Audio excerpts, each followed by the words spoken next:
The United States is reportedly urging fellow members of the UN Security Council to lift the arms embargo on Somalia. According to the London Telegraph, the U.S. push comes after Secretary General Ban Ki-moon asked the Council last week to consider lifting the 21-year-old embargo to help Somalia rebuild its security forces and consolidate military gains against Al-Shabaab militants. And in another sign of Somalia's return to normalcy, peacekeepers originally deployed to Somalia to protect civilians are now repairing the country's roads and other infrastructure. Soon, commuting from Mogadishu to the trading town of Afguye, a distance of 25 kilometers, will be a smooth, easy ride. Peacekeepers under the engineering unit of the African Union Mission in Somalia, or AMISOM, have begun repairing the busy road, which has been practically impassable due to neglect during the country's two-decade-long absence of a central government.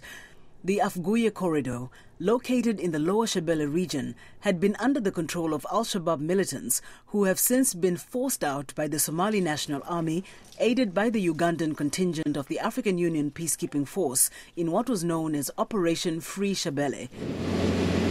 Now, instead of gunfire, residents hear the sound of grading by road construction equipment as AMISOM engineers fill the potholes and make repairs to some of the worst stretches of road. AMISOM Uganda Contingent Commander Brigadier Michael Ondoga says there are more construction plans ahead. This is just one of the projects that we do to let the population know that we are not only here for fighting, but also to help them to open the humanitarian space and also empower them so that they can live a better life than they have experienced in the last 3 or so decades.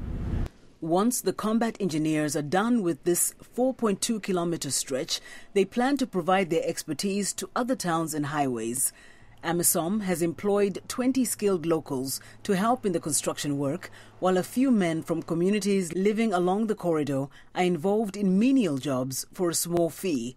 For businessmen, a trip to Afguye market was not only time-consuming, but expensive. This road was impassable and it was hard for our families to visit each other. This will change when the road is fixed. It's also a good way of developing our country and a way of making some money for my family.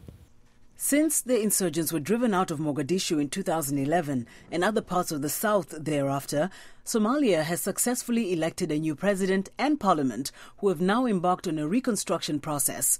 However, sporadic attacks from Al-Shabaab are still common. Recently, a suicide bomber blew himself up near the Somali presidential palace, killing at least 2 soldiers in a strike apparently aimed at the country's leaders. Officials working in the palace and guards said Somali President Hassan Sheikh Mohamud was abroad at the time of the blast, and Prime Minister Abdi Farah Shidon Said, whose house was near the site of the explosion, was safe.